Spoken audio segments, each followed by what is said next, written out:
The very essence of the mental game is this. The only reason an event matters is because we make it matter.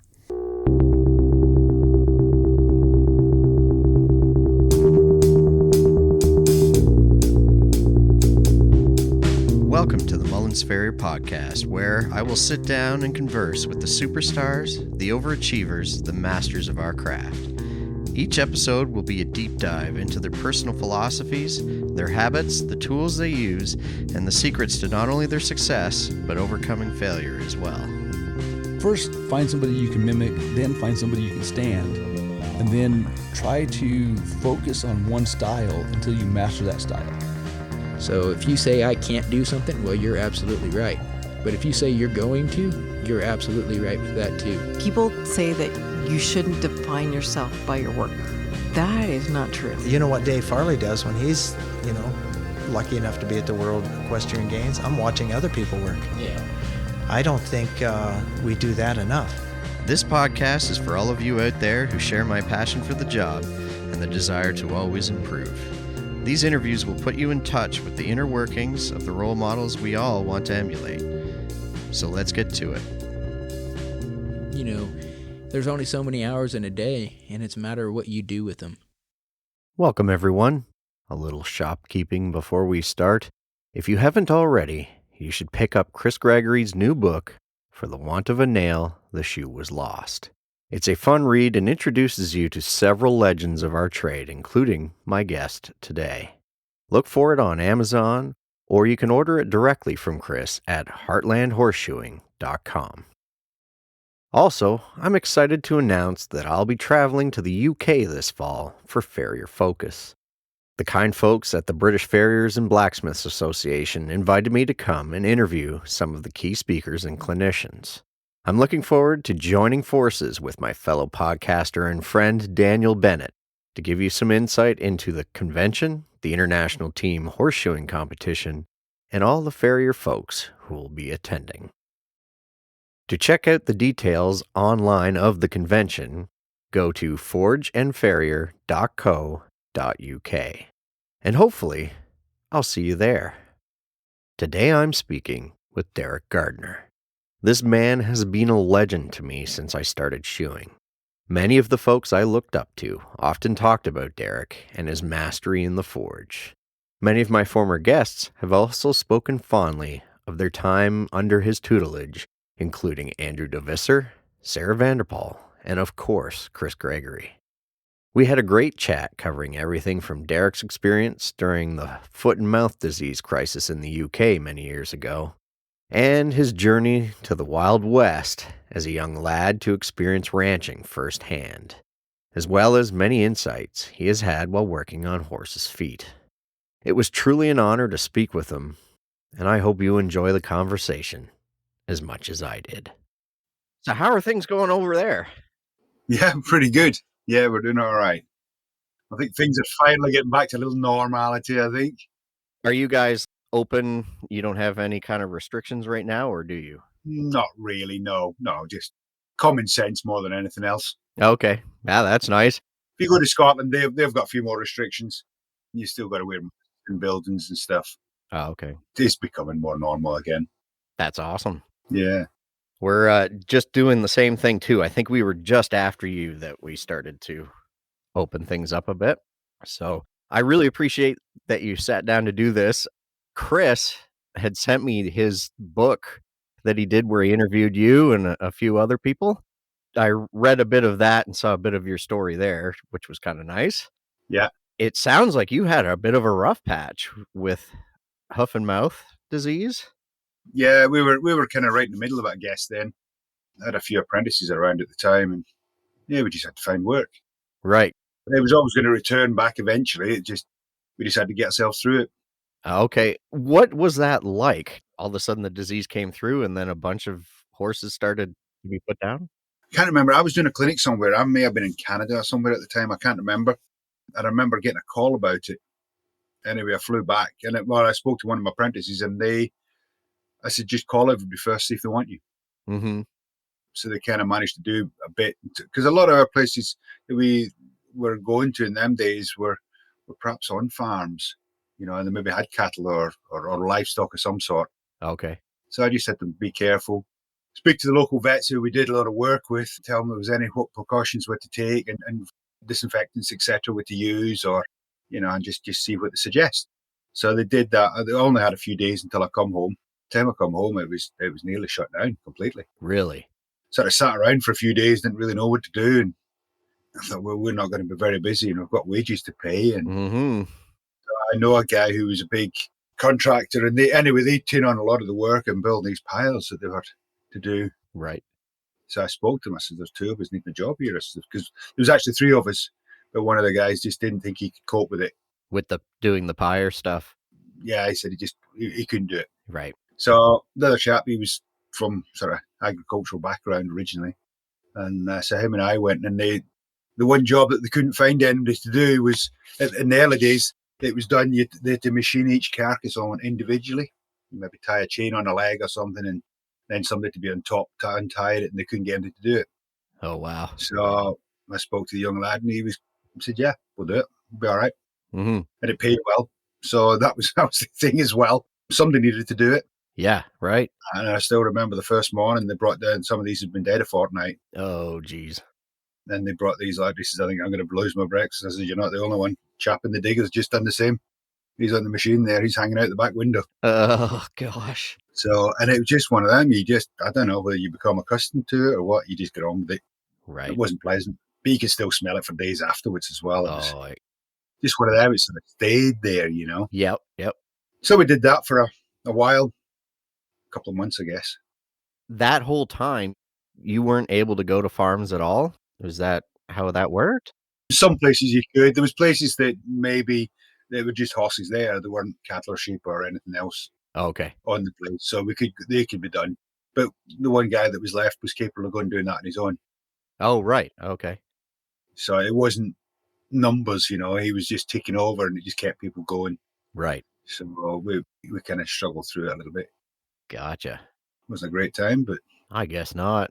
Pardon my ignorance, just coming from here. I know on our side of the pond, what happened is immediately all the meat prices dropped. All the livestock folk around here, they started getting rid of cattle because they weren't worth much. yeah. Did it run through the horses as well? Did it decimate some of the horses or just strictly cattle?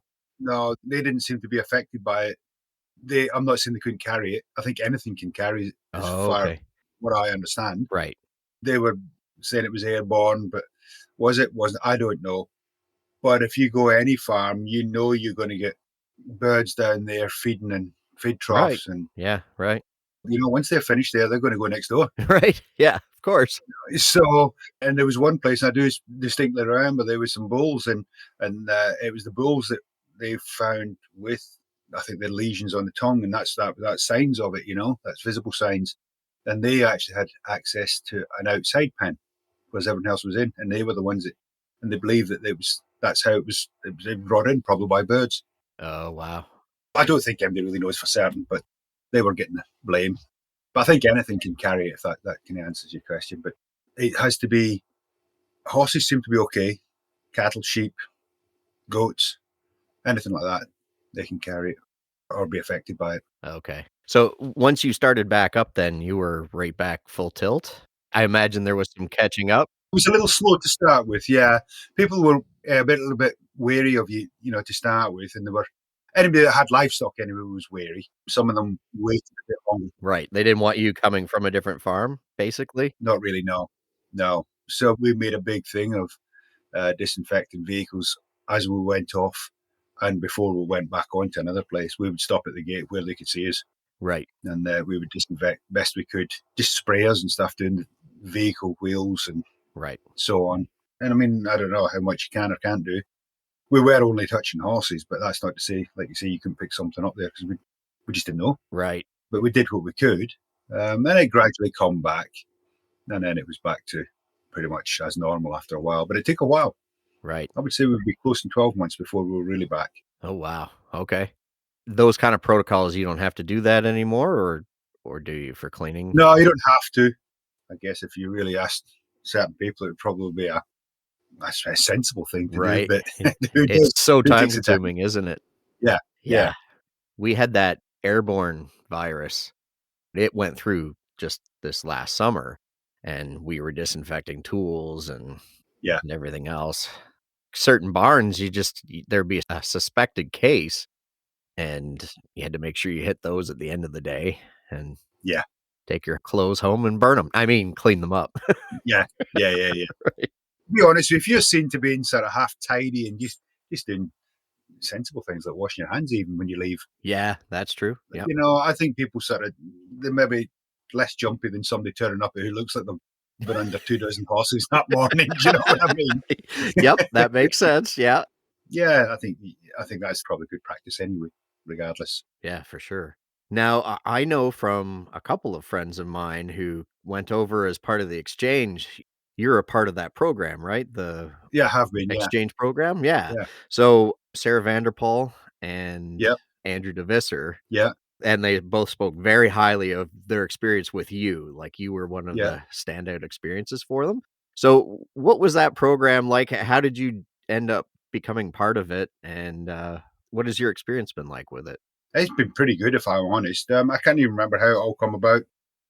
I guess I just got asked if I would take somebody through the association who were really the guys that were looking for hosts. Okay. I just got a phone call, I'm sure, or I was asked somewhere. I can't remember how it all started about. Yeah, I've enjoyed having everybody that's come, if I'm really honest. They've been great, you know. Yeah. I don't think any of them's just turned up for a holiday. They No. come because they want to learn something. Right. Yeah. They probably wouldn't have a very good reception if that's all they come for. Right. Because Yeah. most of the guys that they were going to, they were all probably, I'd maybe even say workaholics that they're going to. So they'd expect to go out there and do a little bit. Yep. Nobody asked them to kill themselves, but They worked. if they were interested, then they would work anyway, wouldn't they? Right. So Yeah. everyone I certainly had did. Okay. Yeah, they were really good. Great to have. That's cool. And respectful as well, which goes a long way, you know. Yeah, for sure. Yeah, no, I think it's a great program. Mm-hmm. And long may it continue. Yeah. No kidding. Well, it looks on our side, Vern is still pushing it. And Yeah, I guess COVID kind of messed it up last year, but yeah, it sounds like it'll continue. One of the things that Andrew mentioned is you were probably the most efficient farrier he's ever worked with. I should have pried more when he said that, but what are some of the things you do to make yourself efficient? Why do you think you stood out for that? Do you mean under a horse? Yeah, yeah. I don't know. I guess I've got a plan before I go in there. I don't really know. I was very fortunate. I mean, I've been around a lot of good horseshoers, but I did my apprenticeship with a chap called Gary Darlow. He was good under a horse. And I remember when I was working, my ambition was always to be, if we were trimming 2 horses, that I had to be done first. It took me a long time to do it, but I had to be done first. Okay. But not just done so as he wouldn't pull it apart, Right. Yeah. you know. Yep. And then I guess even when I qualified, I went out on my own. I was competing a lot. And I just seen every horse I got under is my next practice. Right. Yeah. And maybe that's what helped me get to that efficient stage and probably more accurate stage. Right. And I kind of made a plan. And you remember things, you know, and when you're trimming feet, you're trying to remember what you've seen. So you can go back to that anvil and you can make that same shoe that's going to go on there. Yeah. Like a specimen, I guess. Yeah. The trips back and forth, those are a time waster. Yeah. And you just try and cut everything down, but be accurate with it. Mm-hmm. And I think that's just something I try to do every single day. Still do it to a fair degree because I'm getting a little older and I don't want to get under there too often now. Right. With that competition mindset, like there are some people where when I hear that they have become more efficient, it's actually with trade-offs. Like they are kind of shortcutting things and stuff like Yeah. that. Whereas if you're focusing on meeting that kind of standard that's going to be judged, you can't really do that. So I guess it's just a matter of doing it faster. You got to try and fit it all in. Yeah. Yeah. Yeah. Yeah. You got to try and fit it all in. A lot of it's about having a good memory about what you've just done and what you've just seen. Right. And it's about training your eye to be accurate. Right. Through the foot and mouth thing, that's when I started doing the tool making. Okay. There was a couple of suppliers asked me to make some tools. I used to make a few anyway, just for friends, and so they asked to make some, and they'd sell them for me. So that sort of kind of helped keep us going. And that's where that was born, if you like. Okay. One of the guys who do a little bit of machining for me, he always said, "Doesn't matter what you measure. your eyes are still your best measure. Right. And he says, they will be more accurate than anything you'll use. If it looks right, it usually is. That's And I funny. thought, yeah, that's probably true, actually. Yeah. Yeah, it's probably true. But yeah, the harder you try, I guess, the better you get. Mm-hmm. It's interesting you say about the measuring. After visiting Chris several times over the years, he doesn't use a measuring instrument at all. Like, he doesn't have a Yeah. ruler. Do you work that way as well? Or like, can you see it and know what to cut? Or When I was competing, quite often I'd pick up a foot and I'd know what I wanted to cut. right. Yeah. I would still measure sometimes, but that was usually when it went wrong. The second guess, right. Yeah, I mean, especially when I had apprentices, we made every single horseshoe that went on. Right. So we were making enough of them. You knew whether it was a 12, 12 and a half, 13 foot, whatever size it was to be. You know what you would go and pick up and put on it. So when you went to turn up to compete, it was in your head already.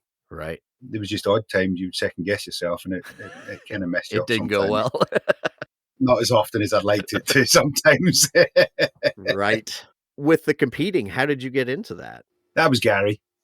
Oh, Gary was a really strong competitor. Well, all his career up until recent years. And when I was doing my apprenticeship, we would half kill ourselves to get a couple of days away. And we'd be competing definitely once, maybe twice a week. Oh, In wow. them days, Oh, really? there were so many places to go. You could go to 2, maybe 3 a week if you really could push it.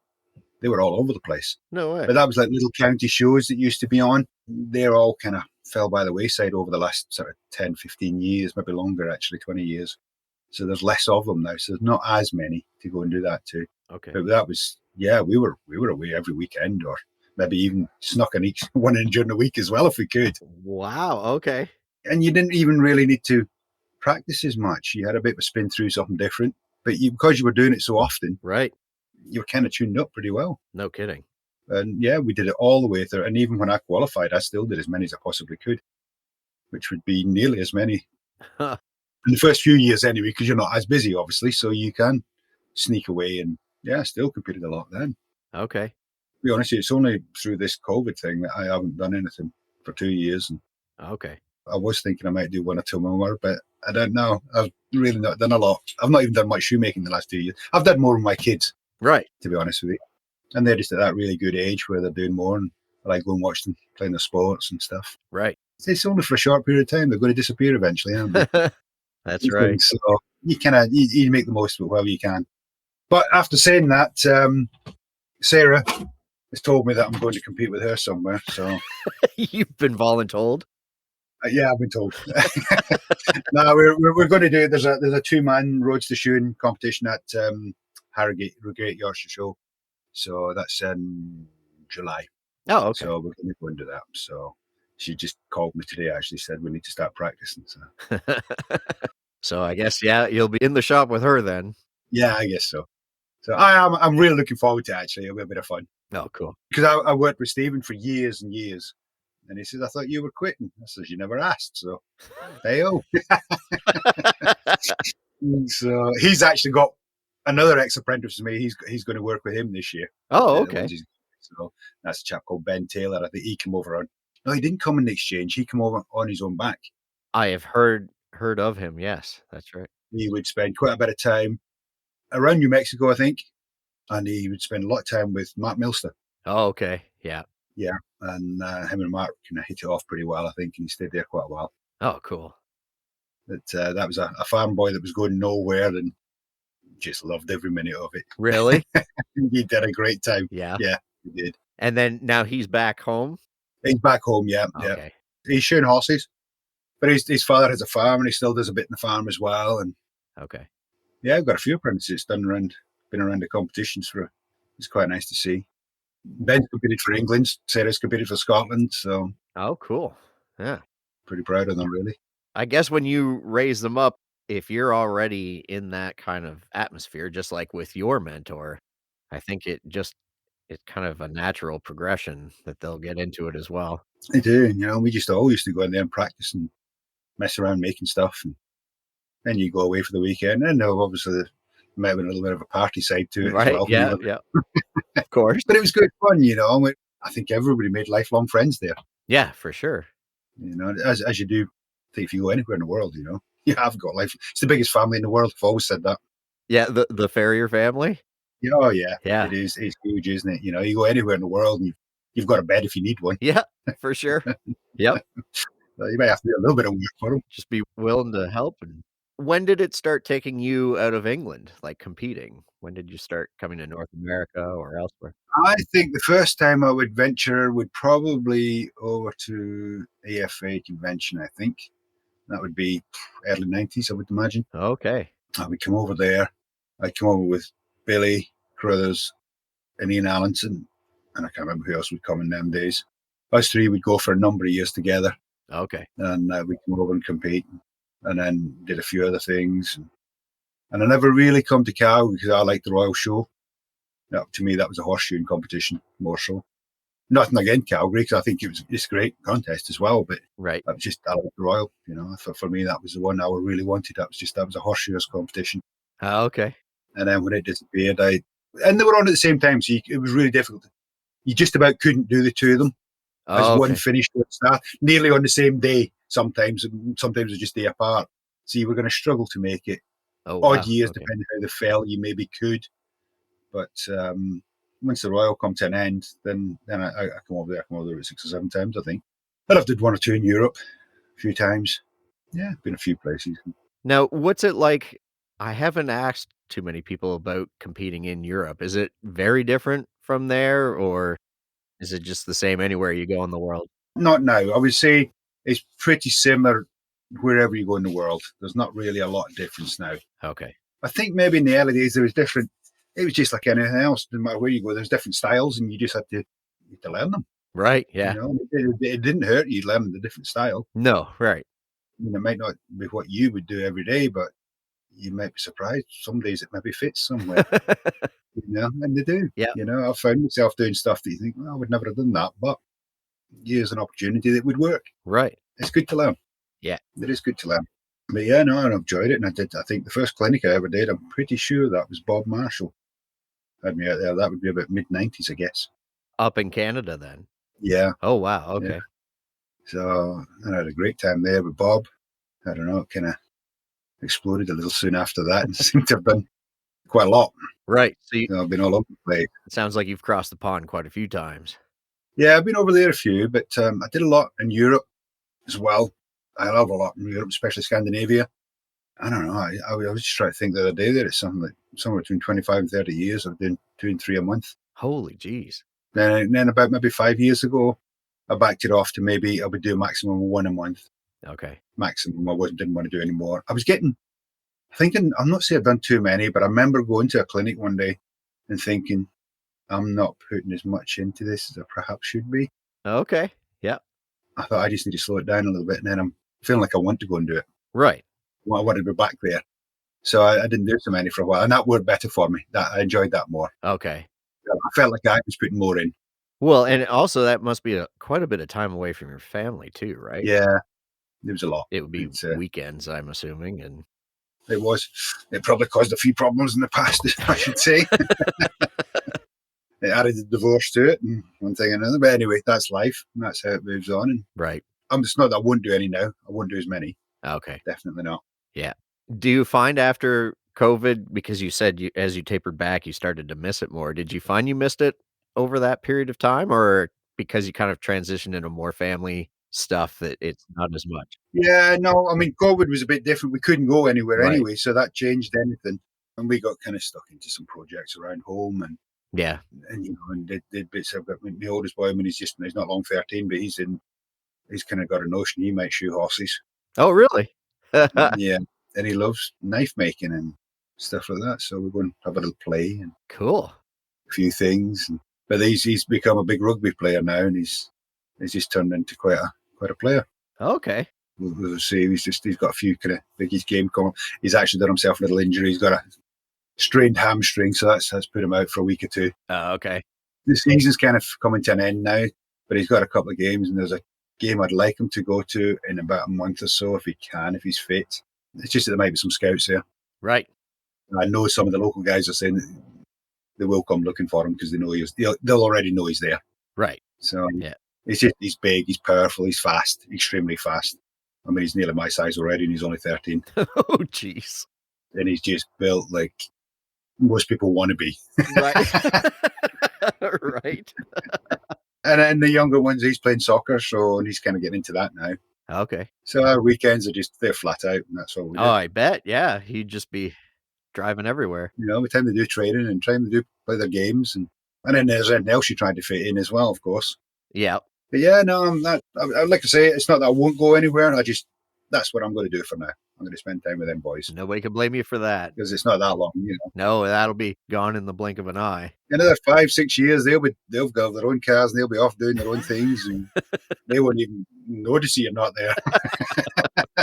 Right. Well, hopefully, if the eldest shares your passion for shoemaking and everything else, that could be. Well, I keep telling him to keep his options open. He's very clever at school, but he did tell me that. I said, use your brains. You've obviously got a few of them in there. And he says, Dad, when I finish school, he says, I think I've done as much paperwork as I need to. So, well, I can't fault you for that. Right. So I really don't know where it'll take him. So he's still young. He's still got plenty of time. Yeah. If it's his interest, then that's fine. Crack on. Get on with it. Right. Support him whatever he does. Yeah, absolutely. Doesn't matter, does it? No. As long as they're happy doing it. Yeah, exactly. Cool. Well, I guess we should delve into your tool making a little bit. I have 3 of your hammers. They are by far my favorite. How did you come up with that design of your rounding hammer? Well, to be honest with you, when I started with Gary, he used to use something that was very similar, and it was an old, what they called, it was White House that made them. It was called a cat's head hammer. And they used to grind the life out of them, and that's about the design they had left. And they were about the most powerful hammer I could pick up, and they were easy to use. Yeah. And then when I got to that stage where we were doing tools and making hammers, that was just what I was going to make. And I've made little changes over the years, but pretty much kept them as they are. Yeah. And then that is where it come from originally. Yeah. Oh. I think I've still got the original White House that I had when I started with Gary. I'd have to find it. Oh, really? But it's about wore out. But yeah. Oh, cool. And that is exactly where the design come from. Okay. Yeah. And I changed bits, and little bits. The eyes changed, and I remember Sarah was going to Calgary, and she was having trouble. I can't remember what she was making. There was a big piece of steel, and she had to move it a lot, and she was having trouble getting the power. And I watched her, and I videoed her as well. And I said, it's not when you're hitting it; it's when you're lifting your hammer. You're all over the place in the air, which is just going to wear you out. Because you're going to have to correct it to get it back there. Right. So I messed about with the hammer, and that's why I ended up weighting on one side of it a little bit. Okay, that was going to be my next question. Yeah, that's exactly why I did that. And I think I actually turned the shaft. So because all the shafts I have them, they're kind of, I make something that most people like, but when I do it for myself, I have it so it's almost like a rectangle, I guess. And I put hers a little bit off center. Turned it a little bit, if you like, to a rectangle. Oh, okay. And that was just the way she was suiting her hand better. But it was definitely weighted at the end. So I made her one weighted at the end, and that just kept her hammer straighter when she was bringing it up. And that's how that come around. And I actually made myself one after that. Oh, okay. Thought, well, if it helps somebody who's struggling to do it, how would it help you if you're not having a lot of trouble? You don't realize yourself till you video yourself, and you're not as straight as you think you are. and it felt more powerful, and I was moving more steel with it. Okay. And just because you weren't fighting it on the way up. Now, which is always a danger with a tall hammer, Right, because you get that wobble, right, with the taller hammer. So how did you decide that was the proper way to do it? Like, was that your first guess? I just weight that end of it, and that would make it easier? Yeah, I think I thought just take what I was really thinking is lose the weight out the top. Okay, because that would give you the wobble. And that's what I was saying. And whether it's the weight out the top or more weight at the bottom, or whether it's just that distribution, they're a little bit different. But I'd seen old hammers, particularly sledgehammers, that were weighted a bit one-sided. Oh, really? Okay. And I didn't really know why, if I'm honest. Mm-hmm. And anyway, I just tried this, and it worked for whatever. I'm not very good on physics, but but it works. Yeah. Yeah. So, and it's just trial and error, I guess. Yeah. So, but that's where it is. And I wanted to keep the hammer the same weight. So I just took what I took off the top and put it on the bottom, or left on the bottom, should I say. Right. And that's what gave us what we've got now. Cool. So and it seems to work. Mm-hmm. I see that a few others do it as well these days, but Well, once something starts to work, I think everybody yeah, follows suit, yeah, right? it does work. So, but that's where that come from. Yeah. Okay. Now, So I don't know. It was just after that Stephen was making hammers. So Sarah, being married to Stephen, wasn't allowed to use one of mine. oh no. Well, her loss, I Yeah, guess. I did give her a little bit of stick about that one, but anyway, I couldn't really argue with it. Well, when you're competing together, I'm sure she'll be allowed to use it, or she Yeah, should yeah, be. Yeah. we'll see. We'll see.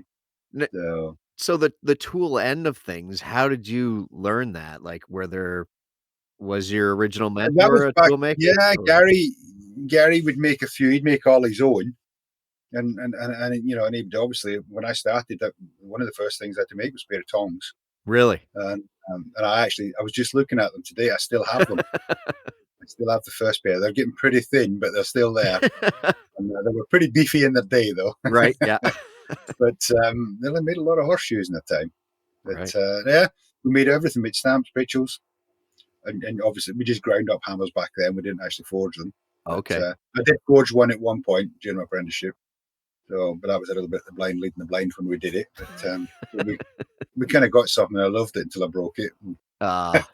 Decided that was kind of hard work. I just over hardened it. That was as simple as that. Right. I didn't know a lot about it, you know. Yep. But I guess that's how you learn, don't you? Well, yeah. You could hear it. You could hear it when you hit stuff, and everybody used to say, "Oh, that's like a hand grenade ready to go off." I reckon. And it did one day. People would move stations away from you, so they It wouldn't. didn't. It didn't actually explode. It literally just cracked, and the top come off it. No way. So it was just. I think it was just a shock going through it. It just cracked it in the end. Well, I guess all's well that ends well. It wasn't Yeah. wasn't a grenade. No, it wasn't. No, nobody got hurt in that one. Used to say, I've done some stuff that's maybe been a little close to it, but Right. Yeah. but yeah, no, that was really where I learned all the tool making was through Gary, really as much as anything, or got a little bit of an understanding to it anyway, Right. and the rest was just trial and error. Okay. And, So even your hardening process and things like that was just Yeah. sort of trial It and error. was really, and then obviously you got to get to certain things have got to be hardened properly. You got to do a proper heat treatment to them, and you've really got to have a certificate there just to. That's what UK law is anyway. Oh, So, really? Okay. Yeah, hammers in particular, they've got to, you can't over harden them. So it always surprises me because there's a lot made, like, there's some fantastic hammers made by. I'll use Flatland Forge as an example. They're great hammers, and I know they probably wouldn't pass if somebody tested them when they come over here. Really? So I don't really understand how they come in. Yeah. They are Oh. harder. Oh, okay. So, and I'm not knocking them because I think they're great, and I would use one in a minute. Wouldn't worry me. Right. Yeah. But they just that's just what the UK law is. They've got to be pretty soft, really. Really? Okay. So, yeah. So it just so as they don't explode. Right. So Because then it's a lawsuit issue. yeah. So, but fortunately, we've not had any of them problems. So, and now there's anybody else. Right. So Well, so, something else that has come up over here. I don't know if it's a problem over there, but there are a lot of companies from I want to say Asian countries. I don't know exactly where. Maybe Sri Lanka. I see a lot of them on Facebook, but they're basically Yeah. copying your hammer in yeah. particular. And I've seen them around in Farrier supplies and stuff like that. Yeah. How does that happen? Do they just get a hold of a design and roll Yeah. with it? You're kind of stuck. There's been a few of them I've contacted, and they say they don't advertise that they've got them. Do they still make them? Probably. Right. I don't know. Everybody has it. For a while there was a few of us kind of watching out for it myself, Jim Blurt and Stephen Bean. There's a few, even Mustard. I remember contacting Mustard. I got Hans. I spoke to Hans one day about something that was definitely an absolute flat out copy of something that they made. Oh, And really? we've already got our eye on them. We'll take care of them shortly. So I don't know what happened there. I never found out anymore. Right. But I did notice it disappeared. So whether they threatened them with some sort of lawsuit or I don't know. Yeah. That Mustard wouldn't be a company you'd want to upset too hard. I don't think. No, I don't think so. They probably put a stop to it quite quickly. Well, yeah, Those little guys, you can just make a phone call. And to be honest, everyone I've spoke to, they've backed off. really. You know? Okay, I wondered how you would approach that. Stephen's had a couple of run-ins with a couple of guys as well, and as far as we're aware, they stop. Right. You know, I don't know whether they realise it's actually horseshoe industry's not that big. No. You could just about, if you don't know somebody in another country, you'll find somebody that does know. Yeah. Right. You know? Yeah. You know, so I don't know. I don't think they realise. I think they just see it's something that's easy to make. That we'll just make it and see if we can sell some. Right. But it's not a massive market, really. No, well, and I wondered that. I was going to ask you that too, because you see more and more people are making tools. Yeah. But as you just said, we aren't that big of a No. community. There aren't that many people you can sell to. No. So that's got to be and then, tough. to be honest with you, really, the guys that are probably going to use the majority of the tools they're either beginning, apprenticing, or whatever, or the competition guys. After that, your everyday horseshoers, once they've got a hammer and a pair of tongs, they probably wouldn't buy many more things. Right. Yeah. You know? Not on the forging side, anyway. Yeah. That's it. That narrows it down to probably, I don't know, would it be 10%? Probably not. I don't know. Right. It may be. But so you've knocked your numbers down to not a lot at all. Mm-hmm. So I'm not even sure how many apprentices we've got in the UK. That's drastically cut back because we've got a lot of horseshoers around the UK now. Right. We've probably trained a few too many in the last 20 years. I've heard that. But it's kind of self-governing, really, because they're too busy to take apprentices on now. Sorry, they're not busy enough to be taking apprentices on now. Right. So they don't employ them. Okay. So it'll self-regulate eventually. Then it'll probably go that way again, as they do. Right. Yeah. It'll go that way. So, you know, I don't know, what is it, just under 3,000 farriers in the UK? I don't know how many's training at the minute. I don't know the exact figures. They could maybe 200. Okay. Probably not. Right. But there may be that. I would have to have a look to see that for sure. But whereas at one time, there could have been 500 or 600 apprentices. Holy jeez. Okay. You know, and then, you know, and they say they're allowing for the sort of the guys that's fallen away by the wayside, whether it be elderly, passing away, just moving on. Mm-hmm. But there wasn't that many falling out of the industry. Not for all them to move in. Right. Yeah. So, but it's slowing down now, definitely. Okay. Now, so I had heard it's fairly common knowledge over here that because there were so many, your prices either dropped or you weren't able to increase them with the cost of living. Which is stupid, really. Yeah. Because at the end of the day, I mean, you're doing less horses, put your prices up anyway. You don't have to do all them horses. Right. Yeah. It's just, it makes more sense. Yeah. You know? But they were even I even heard stories of one or two guys that were doing two for the price of one. Oh man. Which is that's just I don't think it's happening now. I don't think they can afford to do that kind of stuff now. Right. I think they're actually, well, I don't know. But I think they are learning. It's probably self-regulating too. If you're doing huge numbers and for that little money, at some point you've got to either. Yeah, you can't sustain it. No, it can't possibly for a period. Well, when your body can't keep it up, mm-hmm. And and their costs are phenomenal, especially now. Costs are phenomenal now. Mm-hmm. And I mean, I had an increase, but I actually wondered if I should have put it up a lot more. Yeah, a lot more. Yeah. Not just a bit, and I'll be probably one of the more expensive ones around. Right. So certainly around this area anyway. Mm-hmm. And I don't know how some will survive. Yeah. Well, I mean, the ones who choose not to increase their prices year after year, I mean, they're basically taking a pay cut every year. Yeah, for sure. Yeah. And now, I mean, we've got like fuel. I mean, that's got ridiculous now. No kidding. That's I actually wrong. I filled up. Was it Friday? I filled, I think, and I'd run it dry by mistake. I don't usually do that, but I did run it pretty dry, and I filled it up, and it was, I don't know, it was 145 pounds or something. So I called my other half up and I said, "You'll have to come and collect me." He says, "What?" I don't feel very well. She says, "What's up?" So I've just filled the truck up. Also, we need to take out a second mortgage. Yeah. You think, shit, that was a lot of money, that's Yeah. a morning's work gone nearly. Mm-hmm. So, no, not quite, but you know what I mean. It's expensive. Well- So, and I don't know whether a lot of them don't realize exactly how much it's costing them. I don't think they haven't worked it out. No. Well, I sat and did the figures, and at the current rate it is now, it's about $10,000 for the year that it's going to cost me more than it did the year previous, just for Yeah. fuel. Yeah. Not including propane and. Yeah. I'll be. What did I reckon it was the other day? That I reckon I was now spending about £600 a month on fuel. Yeah.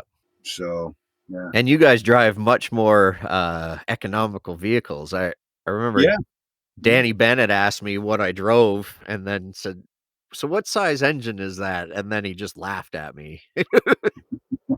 Because when you guys drive a diesel, it's not a large diesel engine.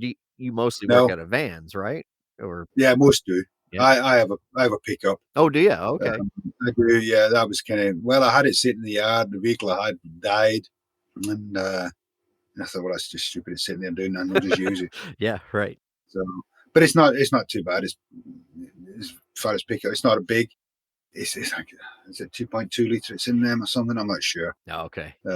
It's one of the first VW Amaroks, which is probably too nice a vehicle. It wasn't bought for a work vehicle. It was bought for a car with a room for kids and dogs and bikes and right. Yeah, that kind of stuff. So, but yeah, it's working now. So it's I'll see it. It'll do me for a year or two, and then I'll see. But then another reason, because I was on my own. Not that we get a lot of snow around here anymore, but if you had a bad week of snow or something, then you've got to catch up on that work on your own again. And you don't need much of a 4-wheel drive to get anything around here, really. Okay. And if you do have to go off road with it, just into a field, even just to get to somebody's, because we all do these places where you've got to travel across a bit of ground that maybe just to get a little bit of stable and not hard ground or whatever. And these vans don't travel very well on that kind of ground usually. No, that's right. Yeah.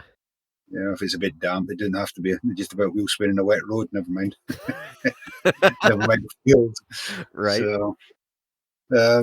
So I'll probably stick with the pickup. I may just get another one. If Jake's going to seriously take it up, I'll get another one.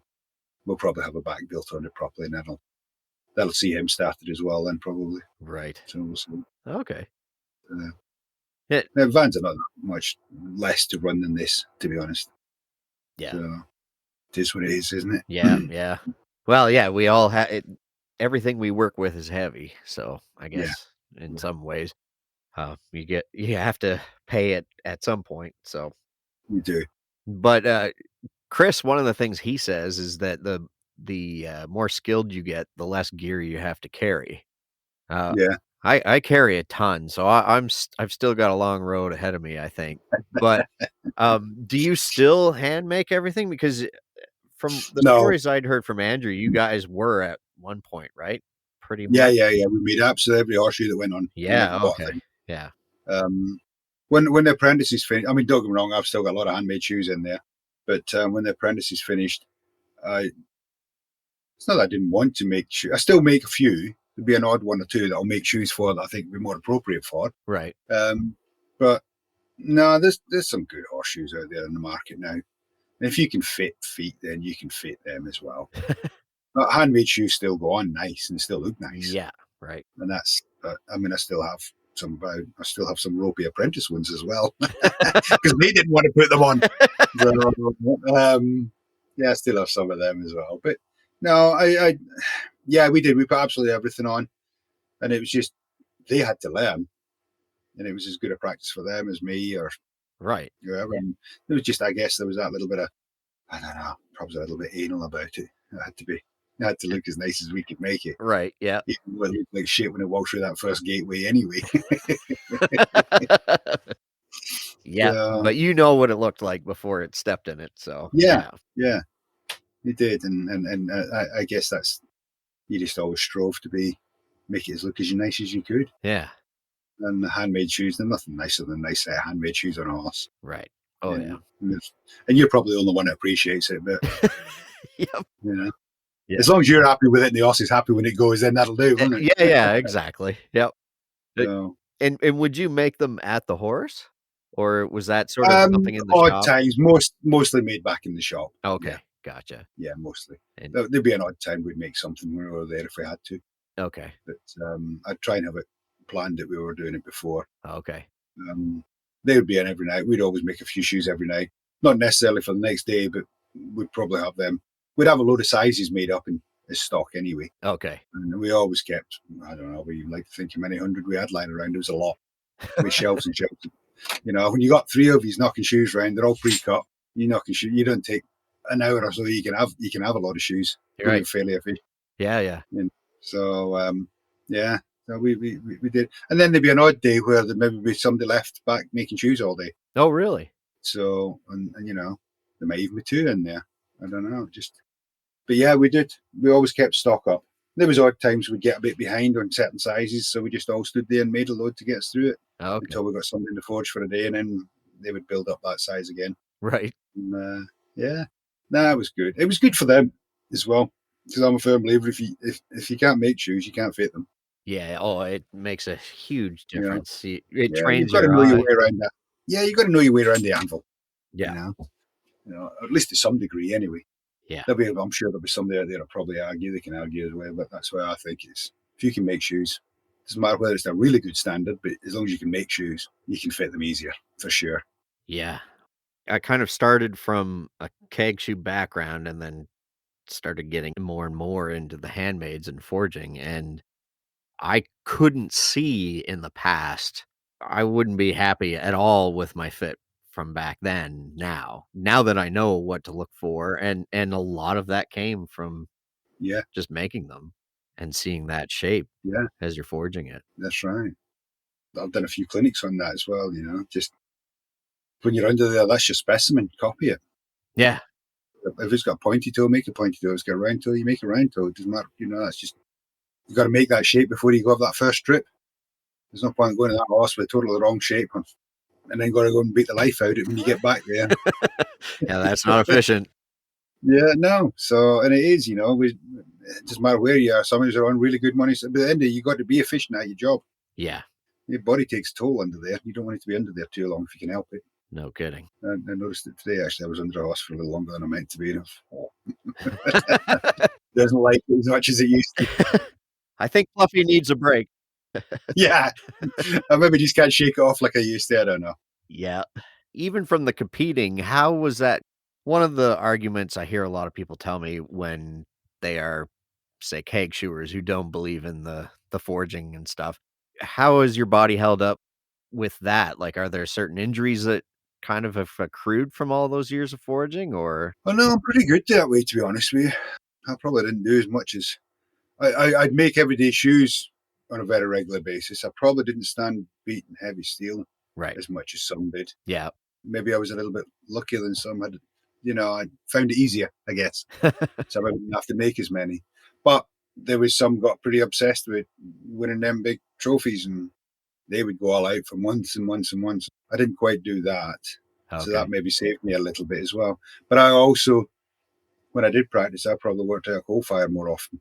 Whereas you got probably a bit better heat there. Yep. You're working out these propane forges. Steel's not the same. You got to hit so much harder. Yeah. Just to get the same result. That wears on you, definitely. Yeah. Definitely wears on you. Yeah, I did always used to let the coke forge up when I was doing that. It was so much easier. I've heard that from a lot of people that it does save your body. And yeah, it makes sense. You can tell when you've been working in propane and all day long and forging or versus the coke. Don't get me wrong, if I'm standing knocking concave out, I'll let the propane forge up. I wouldn't. Mm-hmm. In fact, I've taken the coke forge out now.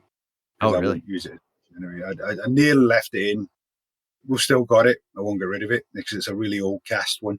Okay. I've got all covered up by the back. So if my boy decides he wants to go down that route and he wants to do it, then it's easy enough to put back in. Right. But I just wanted the space in the workshop. And you know, I probably make more tools now than I do. I stand there and practice and play. Right. Yeah. Or we do a little bit of knife making as well, like I said, with my boy. And it was something that was standing there, not getting used and taking up space. So I thought we'd move it out. Okay. But we'll keep it. It'll not go anywhere. Yeah. Maybe when Gregory comes back. I might miss it myself. Yeah, who knows? Yeah. Yep. You lighten up now and again. What's your routine like then to mix in the shoeing, like your day-to-day shoeing plus tool making? Like, how do you schedule that out? Yeah, sometimes it doesn't work very well. Yeah, I usually try and get off pretty early in the morning. I don't try and do too many. I like to be finished up 2:30, 3 at the latest. But then I always have a minimum 1 day a week working as well. But then I go through phases where I do night shifts as well, which is probably not that healthy. But Right. sometimes you have to. Yeah. Like night shifts of doing horses, you mean? No night shifts on the tools. I'll go into the office when it's sensible, and then I'll stay in there till 2, 3, 4 in the morning sometimes. Okay, just getting through them. Just get on with it and get it done. Right. I do that quite a lot. Well, I haven't done it as much recently, but I'm going to have to be back to it again. It's just getting a bit busy again. I'll have to sacrifice an odd night here and there, I think. Well, I don't have the weekends the same because we're doing stuff, like I said, with the boys. Yeah, so right, yeah. I can't just say the boys are not going. So I've not pushed them on to do it, but I've encouraged them. Right. They've showed an interest. So you got to go and do it with them. Mm-hmm. That said, it's not sacrificed. I'll just do it other times. Right. But I do try to spend the latter half the afternoon in there making stuff. But I have a little gun shop as well here that's attached to the end of the building. And so I'm here if anybody that says opening times is late afternoon, early evening. So I'm here as well for that. Like a gun shop? Yeah. Oh, really? Oh, okay. Started out as a little bit of a hobby that's kind of outgrown the hobby stage, I think. Well, hey, it sounds like you made it self-sustaining by turning it into a shop, right? Yeah, it works all right, and it's another interest. And I always say I can sit and fix somebody's gun when I get to that stage where I can't get under a horse. So Right, yeah. When did that start and how did that start? that would start in 2009 when I first set it up. I've got a friend who's been quite successful in life, and he's got a huge business. We would meet for a beer probably once a week, maybe twice. And we were sitting talking about it one night. We both do a lot of hunting together. I think he mentioned at first there's not many shops around this area, and somebody could go and just pick up. You'd have to travel a little. I says, yeah, no. So it crossed my mind. But I don't think I know enough about guns, firearms of any kind, really, that you could do that confidently. And he's one of them. He started from absolutely nothing, and he's multi-millionaire now. Still hands-on. And he's been doing it, what is he now? He's 67-ish. He says, whoever knows enough until you get started. Fair bit of truth in that, isn't there? Yeah. You learn. And I thought, yeah, fair enough. So that's where I just went for it. It's growing and growing. Oh, cool. So we're doing pretty good. I think it's kind of outgrowing because that's where I'm sitting now because it's quiet in here tonight. I think we've just about outgrown this building, if I'm honest. Really? I'm going to have to do something else. Oh, boy. Yeah, it's not a very big room. Yeah, no, I think we maybe need something bigger soon. Okay. And this is on your property, basically? Like Yeah. At your house? Oh, okay. Yeah. The end where the forge is, if that really come to it, you could probably turn that into a shop for that sort of thing. Right. But I wouldn't like to lose my workshop. I quite like it. Yep. I'm still, I don't think that ever goes from you. No. So, and it's funny because I've seen a few guys that have been over here. See Sean Woodsome, he come and stayed with me a lot of years ago, and he was on the exchange. I just follow him on Facebook a little bit, and I see he's been making some nice stuff recently as well. So he's got a nice shop. He's just all built and got it all kitted out with everything, and he's making some beautiful stuff. So I would love to go and see these guys, because it's easy to contact anybody now, isn't it? Facebook or anything like that. Yeah, one of these days I keep threatening I'm going to have a little ride over and come and see a few people that I haven't seen for a lot of years. Yeah, let us know when you're coming. Well, it's funny. I seen Don Gustafsson last week and the week before because he paid a trip over. There's two distinguished gentlemen that passed away here in the UK, and Don made a trip to come to the funerals, and we were just talking about it. And I said, I'd really like to come and see some people I haven't seen for a lot of years. Mm-hmm. Yeah, when you get to the stage where you maybe not be able to. There's a funny story told. I don't know, would you ever come across Dave Wilson? No, I haven't. Dave Wilson would pass away 3-4 weeks ago, and then Sandy Duff the same week. Right. They've both been friends since they were boys. They would probably go through their apprenticeship at about similar time, and grow up, and they were both in their mid-80s when they passed away. They played a big part in the industry. Anyway, Dave and Sandy would play quite a part in the exchange, cultural exchange, when it first started. Okay. Along with Edward Martin and people like that. So that's why Don would know Dave. Anyway, we went to Dave's funeral first, and I was with a friend of mine, Sandy Beveridge, and we were having a bit of a laugh. Just old stories coming out, and there was a couple of Farriers. I mean, guys I haven't seen for 20 plus years. And there was some stories coming out, and they said that they remember when Edward had passed, they were at the funeral. I mean, there'd be, I don't know what there'd be. There could have been 200 people stood around in that cemetery. Sandy and another chap, Gary, were stood right at the back. In front of him was Pat Balfour and another chap called Jock Mackenzie, who would be late 70s. Deaf as a post, both of them. 2 great earphones in each, and they overcompensate when they talk to one another. So they shout. So the lower, it isn't funny, but it is funny. The lower, Edward would probably laugh. The Lord Edward's coffin into the grave, and just as he gets into the grave, the minister just paused, and there was deadly silence. And old Jock turns to Pat, and he goes, "Well, Pat, that'll be fucking that." For everybody in the graveyard to hear. Of course, everybody turns that direction to see who it was, and looked towards Pat and Jock turned because they wondered what everybody was looking at. And all it was doing, I think it was Sandy and Gary, and they're like, "Oh no, they think that was us." So that's been the kind of crack where every time they go to a funeral now, well, that's that. Which is true enough, it is. Well, yeah, I mean, no truer words have been spoken. But it was bloody funny at the time. So we've decided a few of these guys, they're all going to get together and going to meet one weekend and going to have a weekend together before that's that. Yeah, right. I mean, that is the tough part. I've kind of run into this even through doing the podcast. There are so many people they've had such full careers, and they are getting to that point where that's that, and you can't catch them all. No. Get their story, but you'd sure like to, because then it's like this whole huge chapters that can get lost once they depart.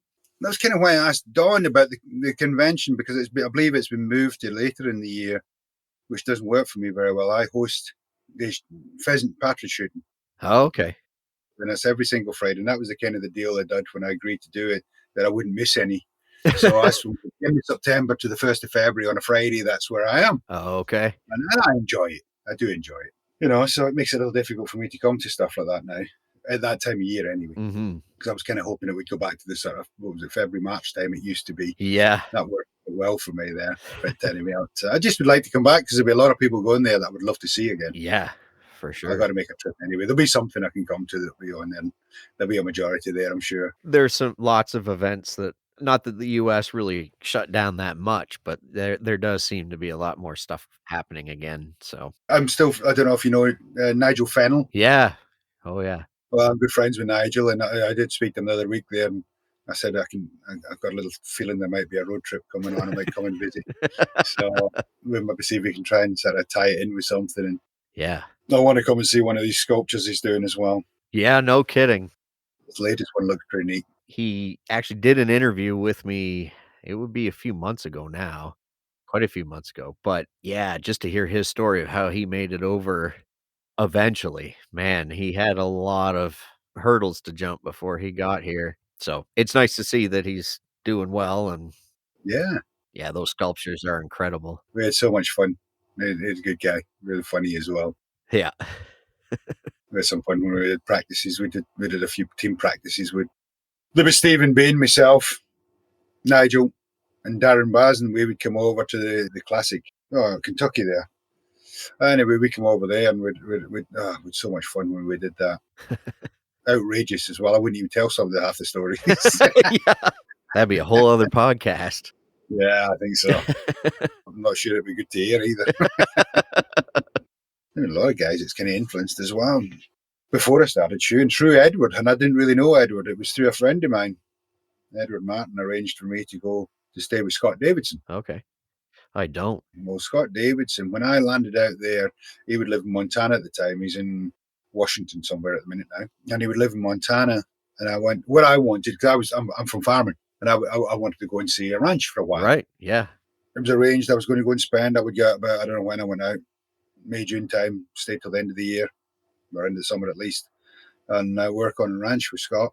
Cool. And that happened to be the year he actually made the North American horseshoeing team. Oh, cool. Of course, did not just meet Scott. I got a chance to meet, it was Dr. Doug Butler, Bob Pethick, Shane Carter, Dave Duckett, and Dennis Manning. And they would come round to practice. And Good I timing. I had no idea who these guys were. Right. No idea. Yep. I had pretty good idea by the time they finished, but Right. I had no idea at the time, and and then you look back on it and you think, it's just, I was a naive kid over there, just no idea. We had some of the best men in the industry, and anyway, it kind of got me interested, and that was kind of how it all come about, really, I suppose. Okay. I was out there, and I showed a bit of interest when I was with Scott, and he told me to get myself back to the UK and get an apprenticeship here. He says that's the best education you'll get, and then come back if I want to come back. Okay. So that's kind of what I did, and he did ask me to come back and work for him, and I don't know, I kind of got into the competing over here, and I thought maybe at a later time I might, and anyway, it just never really happened.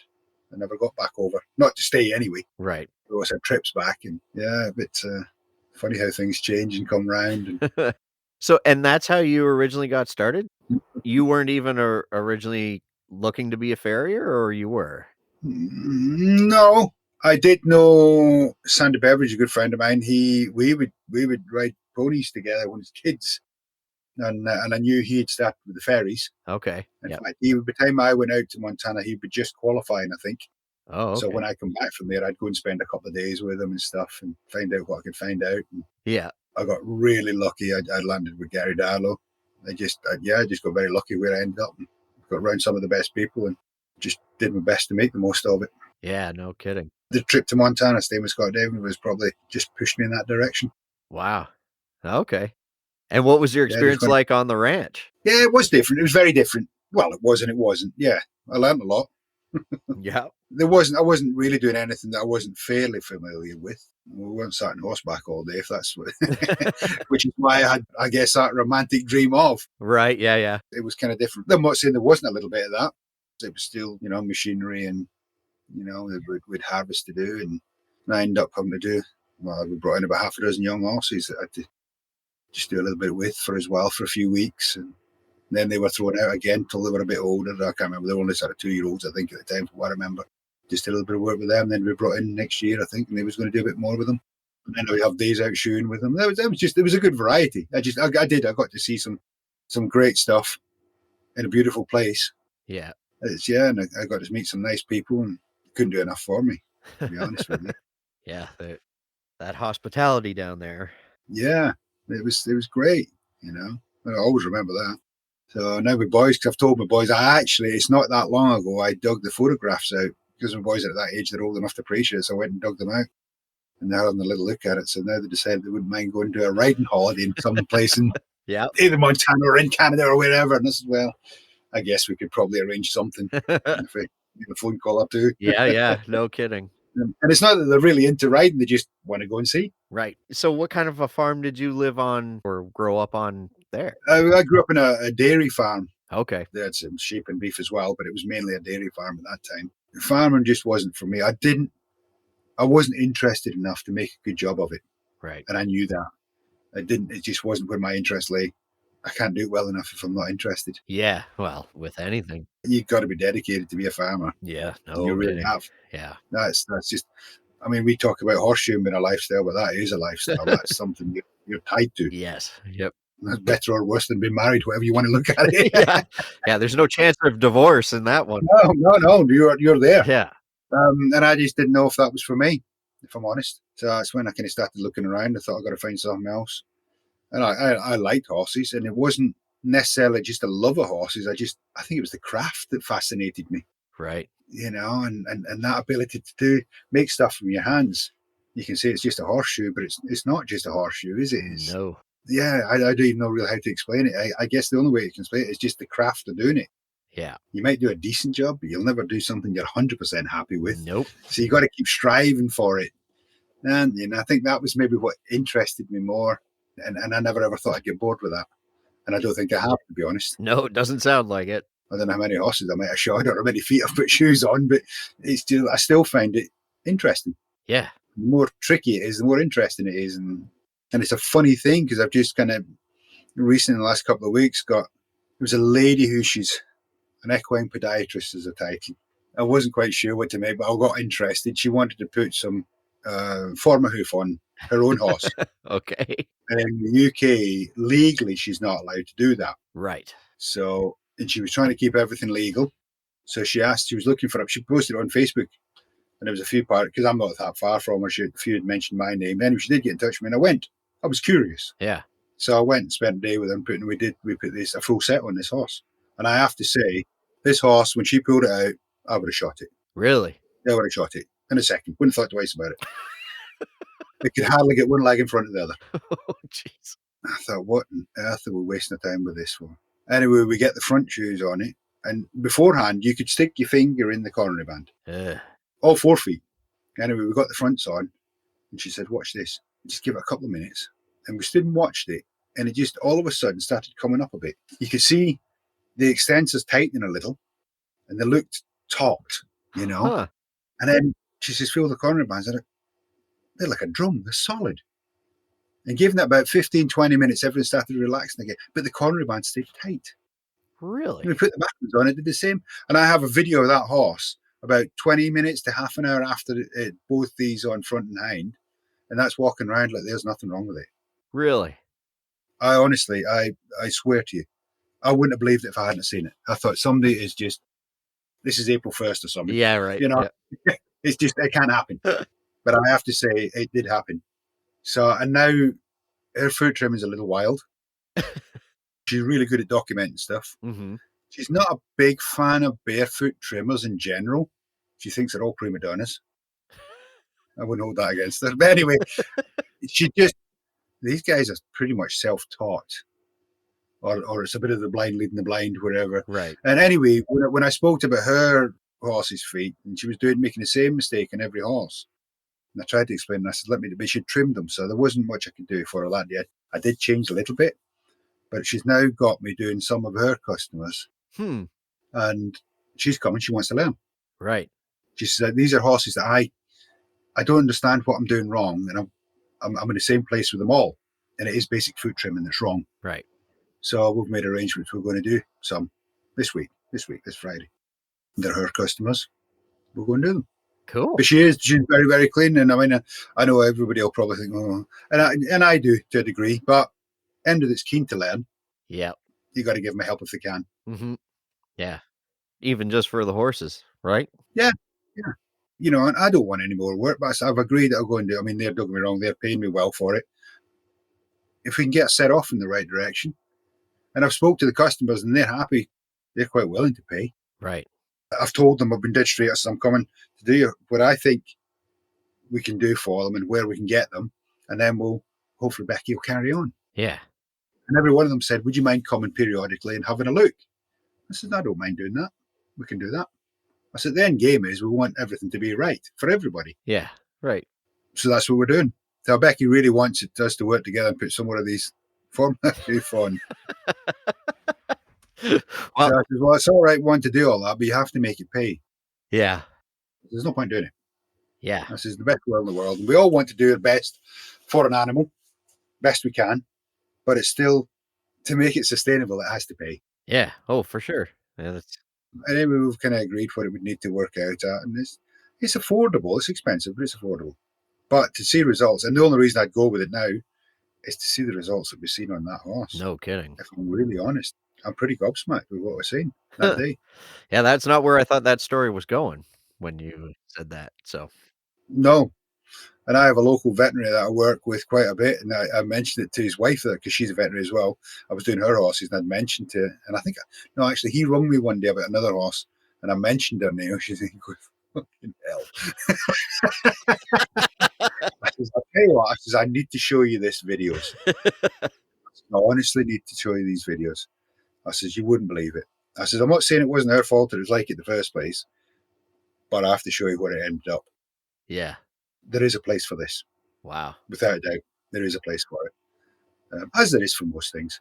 Yeah, I had this conversation with another guest, and he had said, like, there are all these sort of gimmicky things that come through continuously, but there is a horse somewhere where each one of those things is gonna work on, like Don't get me wrong, I think the Romans had it figured out a couple of thousand years ago, and for the majority, that's where it is.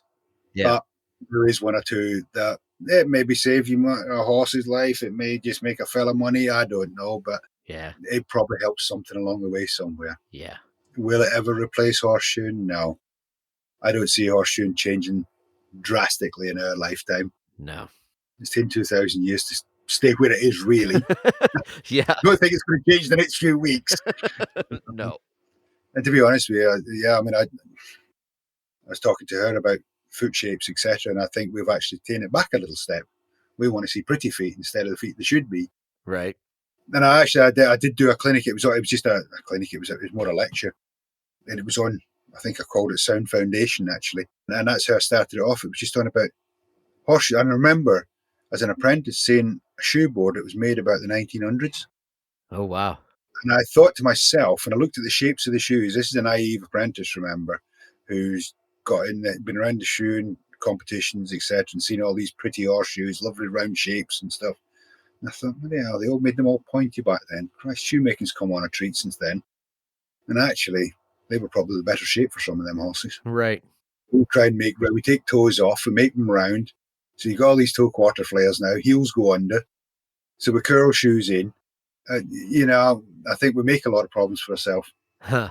I don't think the horses have changed in that time drastically. I think what we've done has changed. Right. Yeah. And I'm not sure it's for the better either. There's too many lines get drawn on diagrams now. Yeah. And I'm not sure that's how horseshoeing should really go 100%. I'm not saying you can't look at it, but I think nature still knows better than we do. Well, that's what's kind of interesting when you talk about the craft of it. This is something that I can really dig into when I'm working on feet, is that you've got that craft side, but then you also have nature. Like you want to make things symmetrical, and it's like making that balance between symmetry, but also am I just trying to make it look symmetrical because it's for my eye, or is it going to help the horse? I think you can be equal, but not necessarily the same shape, Yeah. if that makes sense, Yeah. or not necessarily symmetrical. I mean, our feet are not symmetrical. No, and that's what I often come to, right? Because We seem to do pretty well on it. yeah, well, I don't know, I trip a lot. Well, But yeah. sometimes, but that's maybe. I don't know. There's a few things that's happened over the years. Some of it, I guess, maybe through an odd time, a little bit of neglect or laziness. I don't know along the way, and then you found something out, and you think, that maybe works actually left like that. Then I got thinking about things a bit more. We're trying to make all these pretty shapes, and should they be? Mhm. And if you actually trim the wall to the same shape as a coronary band, they're actually not necessarily. I'm not saying there isn't some that are, but there's a big percentage that are not. Very big percentage, I think. And a lot of them have that bit of a straight from the toe to the outside quarter. Yeah. And they're a bit bolder on the inside. And what we end up doing is take all that. And I think that's where we end up with low insides, because we've taken that inside toe off. It's got nothing holding it there anymore, so it falls onto it. Huh. And then it collapses and crushes, etc. And then just leads into a worse state. And it's a long story I can tell you about how I've kind of come across it. And it was just a horse that I used to make these beautiful shapes, nail them on, shot it 3 weeks later because they were hanging off, until it lost the shoe, and I was left with this little arrowhead stump. Mhm. So I made an arrowhead and nailed it on. Couldn't do anything else. And the next time I was in too big a hurry to change it. So in 3 weeks' time, when I'd seen it, that shoe was still tight. Well, I only put it on a couple of weeks ago. That's why that's still tight and the rest are loose. And I come back 3 weeks after that. I thought, bloody hell, that's still tight. I thought, nah, well. And I hadn't time to do much about it. I was a bit late, so I thought I was resetting again, actually. So I just popped them straight back on. I come back 3 weeks after that. I thought, that's still tight. So I made the other one the same shape. And it went from 3 weeks to 5 weeks. Huh. And I just made an arrowhead. Right. There's got to be something in this for that not to have shoes hanging off when I come back to it. Right. Anyway, I started playing around with it for a bit. I think we're trying to make pretty shapes too much instead of making what's there, Yeah. or maintaining what's there. Should I say. Yeah. Yep. I'm not saying everybody would agree with me, but works for me. Yeah. Just messed around with some Laminitics recently. Well, in the last couple of years, I had 7 horses, ponies that pierced the pedal bone. Well, they pierced the sole. Maybe weren't actually bone sticking through, but You they'd could split see the it. sole. Yeah. Yeah, they'd split the sole on more than 1 foot.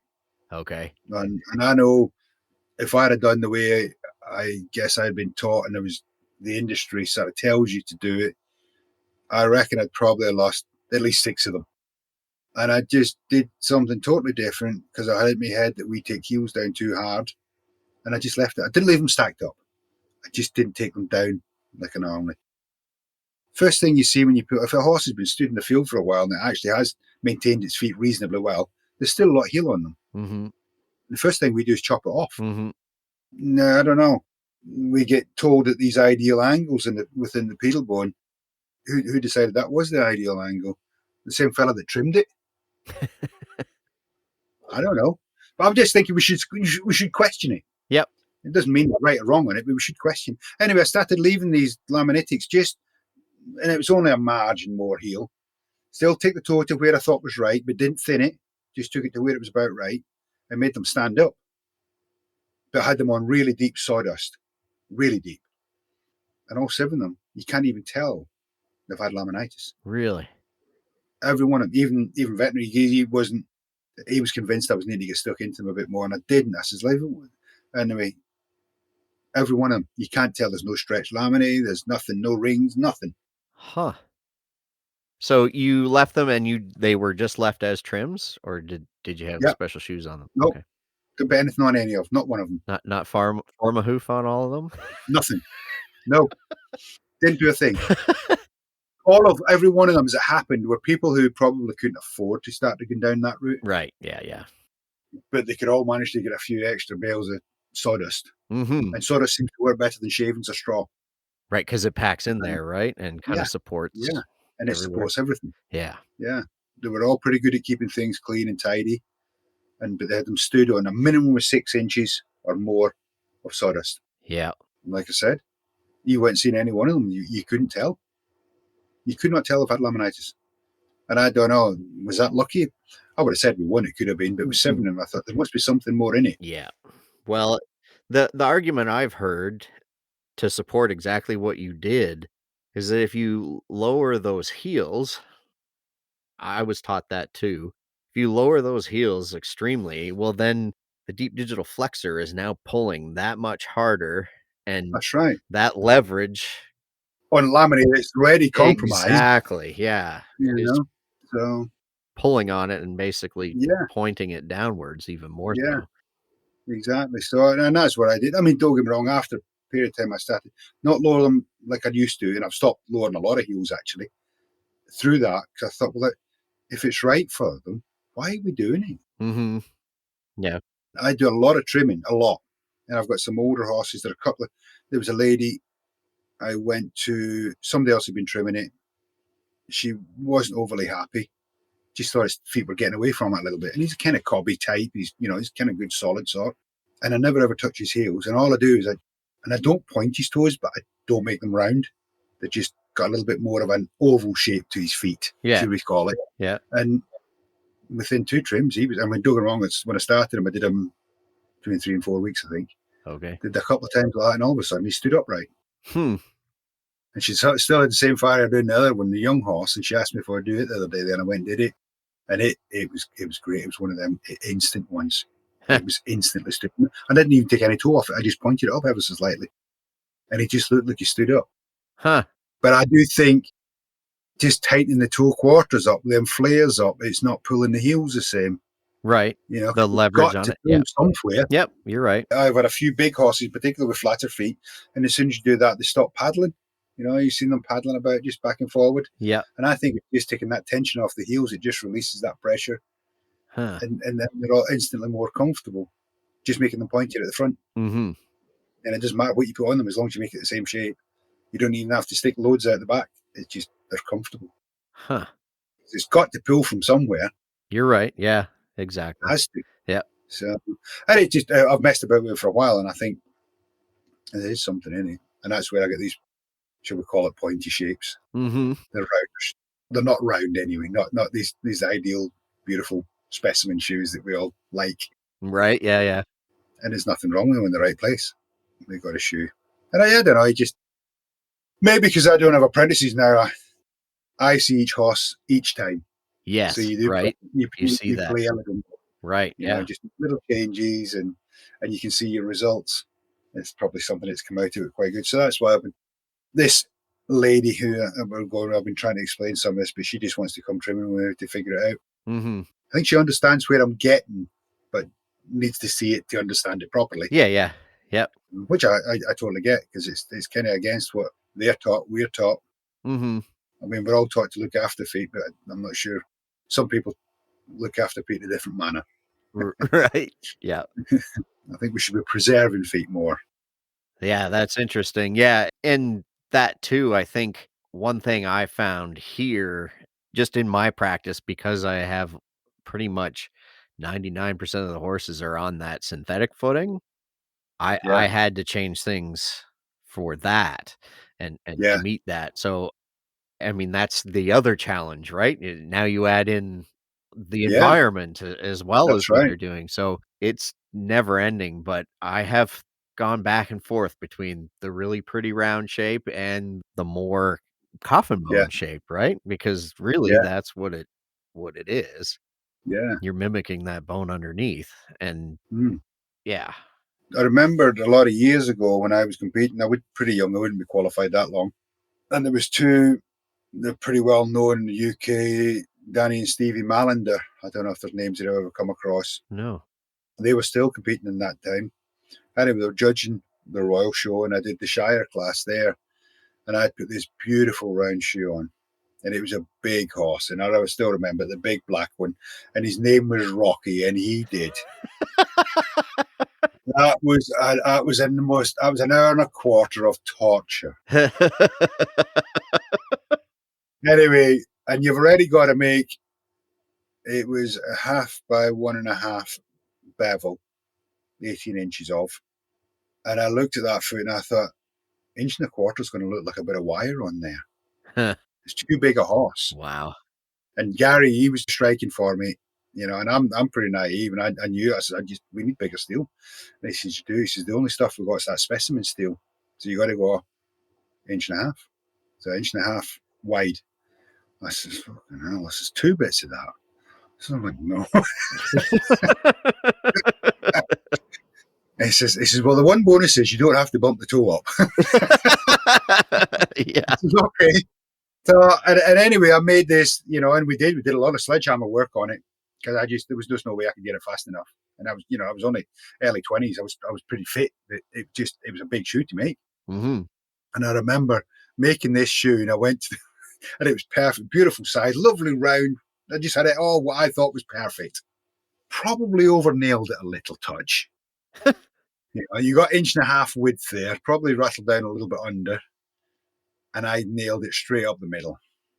And I went to the foot in the first, and I come back and said, Gary says, well, how far off are you? I says, shoe fit's not bad. I says, but I think the nails might ricochet off the pedal bone. Oh.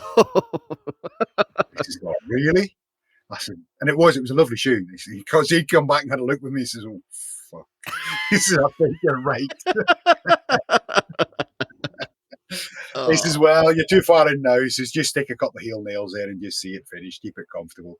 Yeah. So I know. So I started at the heel and worked forward. And, you know, and I get that real pingy stage. Well, that was the second from heel nail. And I'd 4 inside and 4 out. And anyway, I nailed it on number 12s to the top, just where they come out.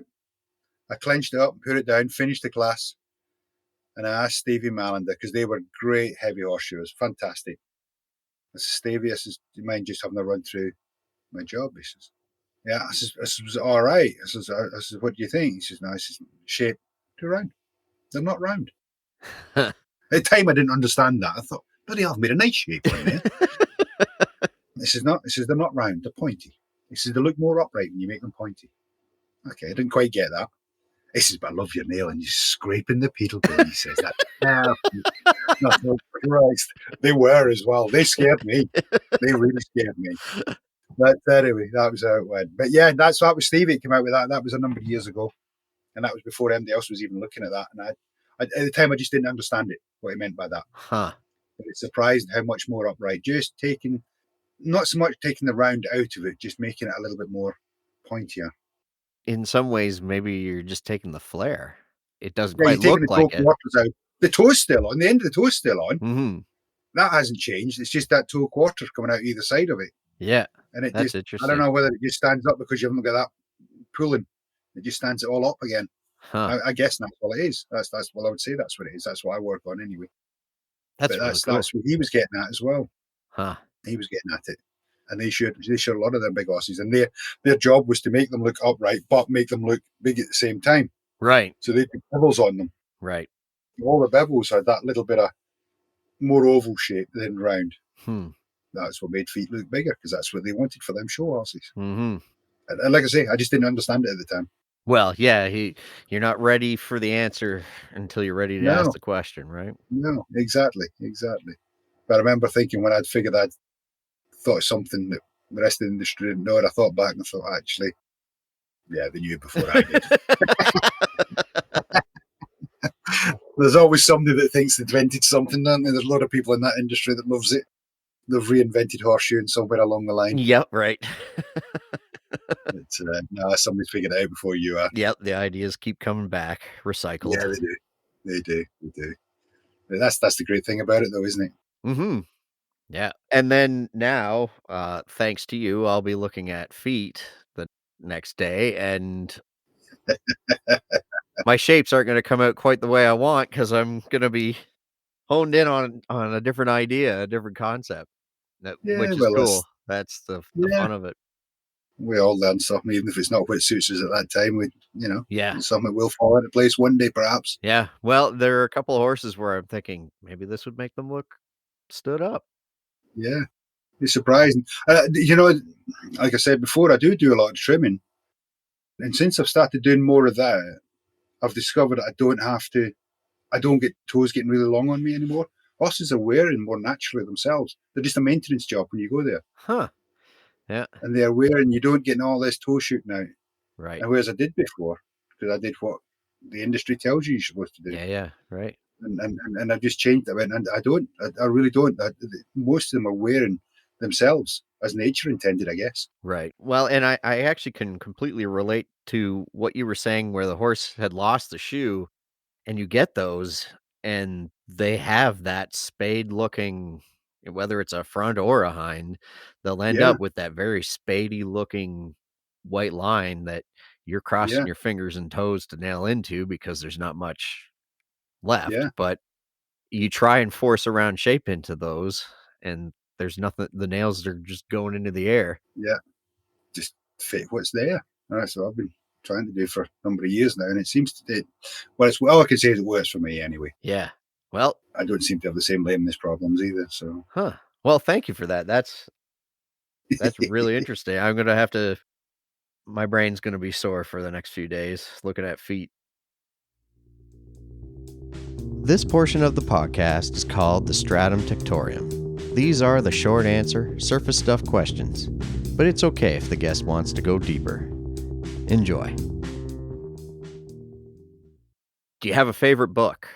Favorite book? I'm probably not a big reader, but I did read one recently written by a friend of ours, Stevie Fisher. I don't know if you've come across his name. Stevie was a farrier. He would probably only be a couple of years behind me when I went through apprenticeship. Larger than life. Lovely party. Anyway, poor Stevie, he would come out to Calgary definitely once. I think it was the same year he had a stroke. Oh, wow. And Stevie has ended up with locked-in syndrome. He's a bit of a sorry state, the poor chap. But that would be 8 years ago. He's still with us, although he has had a little incident recently, but he's still here. But before he took another stroke recently and a heart attack, he managed to write a book. Huh. Now, he's got this, I don't know what they call it, but he's got a computer he can work off. He's got one eye that still works, so he can use it to blink and work. And he's written a book.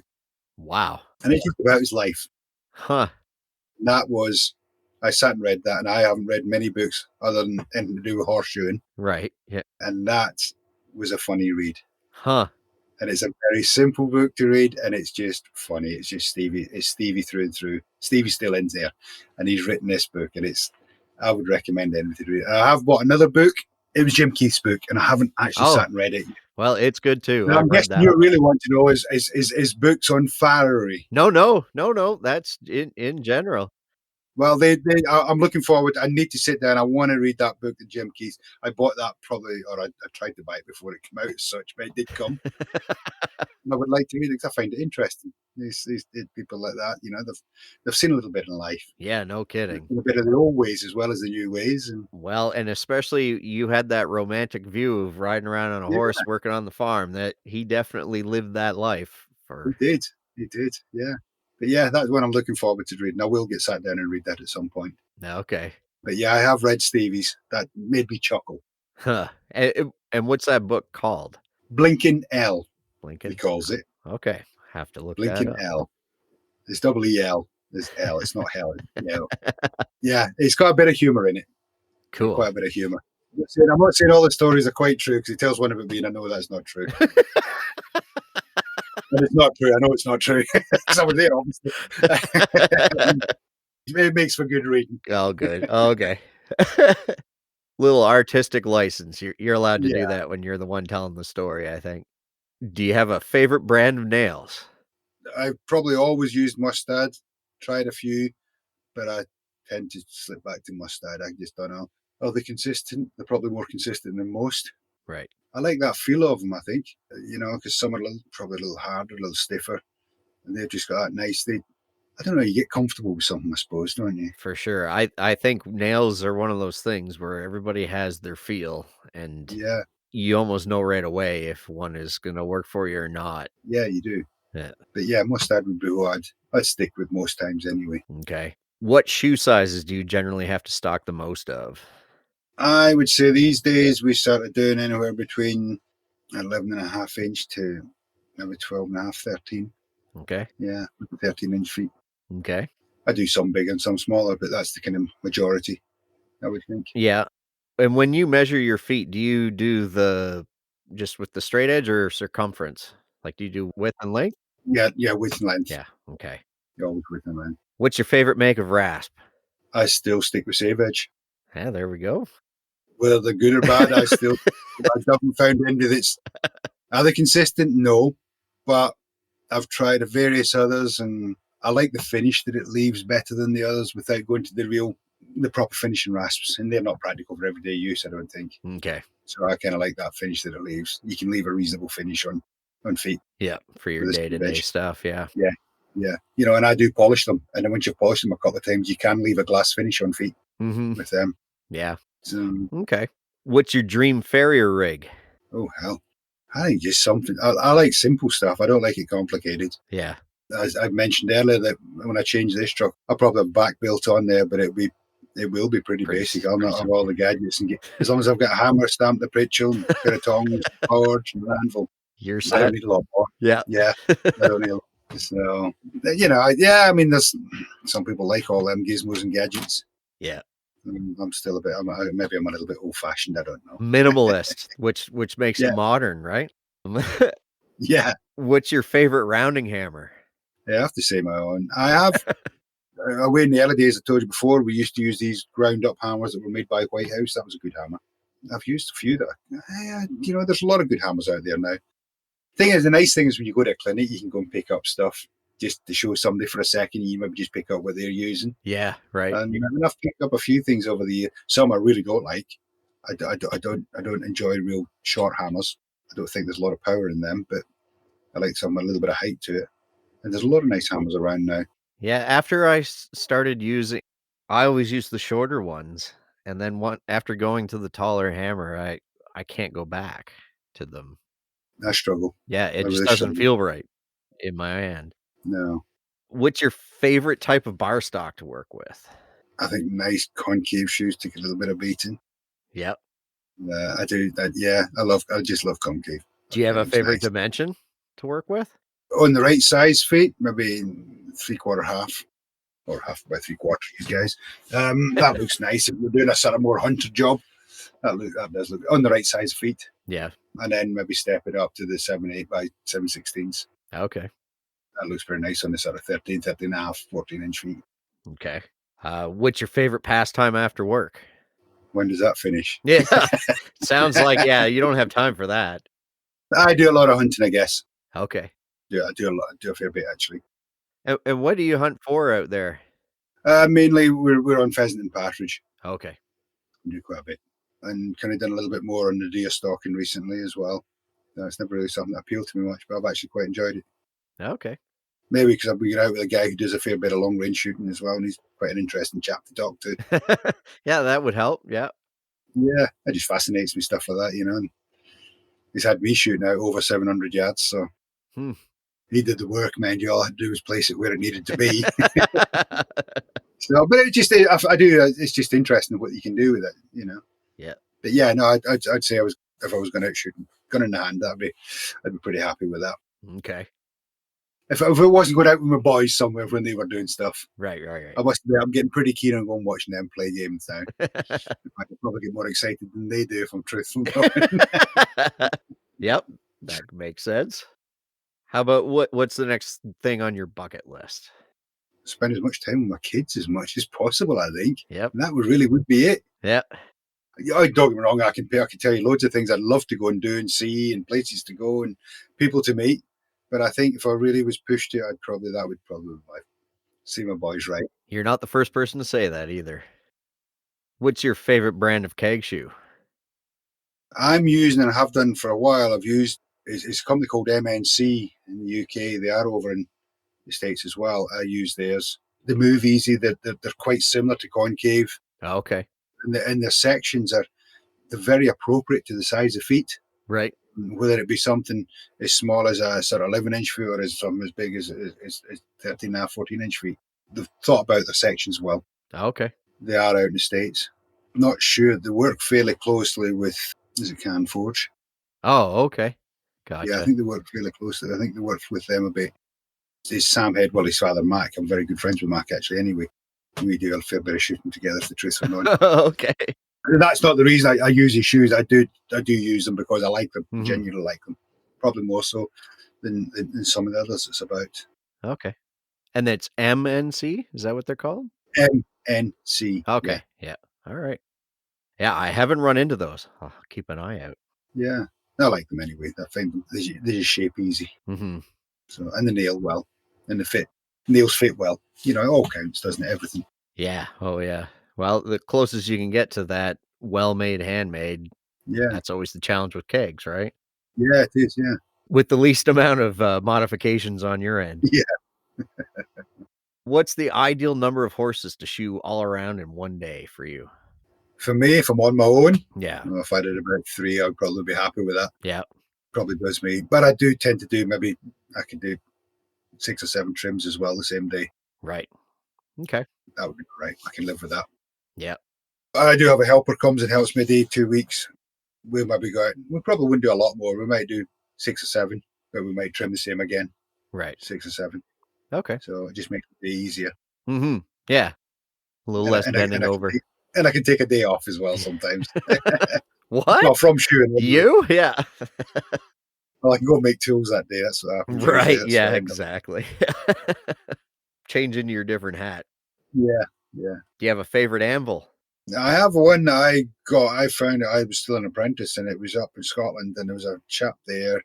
I can't remember what he did really now. He did a bit of hauling and all sorts around, and he just had a workshop with an old anvil in it. He had a couple in there he just picked up over the years, and I ended up buying that. Wanted a little bit of tidying up and put some edges back on it, welded it all up, ground it all up, and I would buy that. Oh God, that must have been 30, 35 years ago.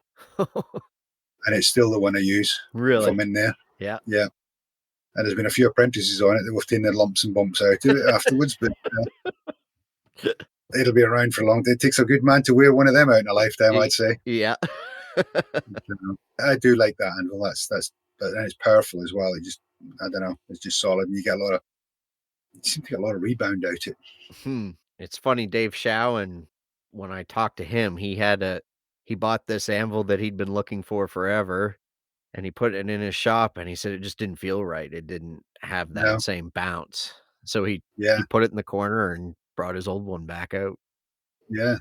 I just said, we're a little bit tidy up in there. I've been rearranging the place. And I think there's about 6 or 7 anvils sitting in there.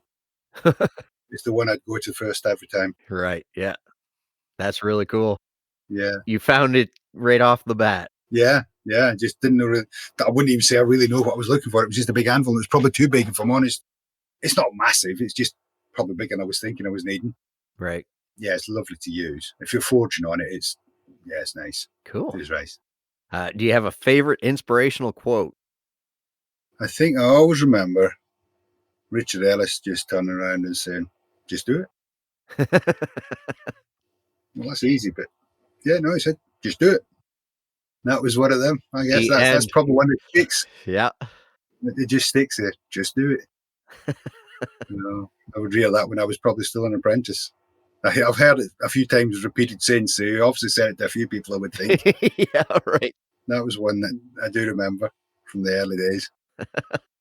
I think a new one for me from this one is that's the end of that. Yeah. It was actually, that's fucking that. Yeah. But the polite version's that's that. Yeah, right. But that was funny. That was so funny. Especially whenever they turned around and they turned around. Yeah. Wasn't us. Oh, jeez. If you're stumped on a case, I don't imagine you run into this now, but maybe back in the day, if you were stumped on a case or needed backup, who did you call? I suppose, depending on what it was, I've made calls in the past a few times, and I do remember a little laminitic pony, and they've got the machine in the field digging the hole because they're going to shoot it. This is absolutely true. The driver was sitting there waiting to fill it in. The vet was standing behind me, and I rung Mark Caldwell. Love him or hate him, it doesn't matter. And I told him what was going on. He says, have you got x-rays? I said, well, yeah, we have. He says, how good? I said, yeah, they're pretty decent, actually. He says, tell me. He says, the union between where you think the deep is and the corium, can you see it? I says, yes. And this is in the early days of mobile phones, by the way. Right. I've got this great brick of a thing, and you could put it on hands-free as well, actually. I've got this sitting there. This pony's laid on its side. Oh, wow.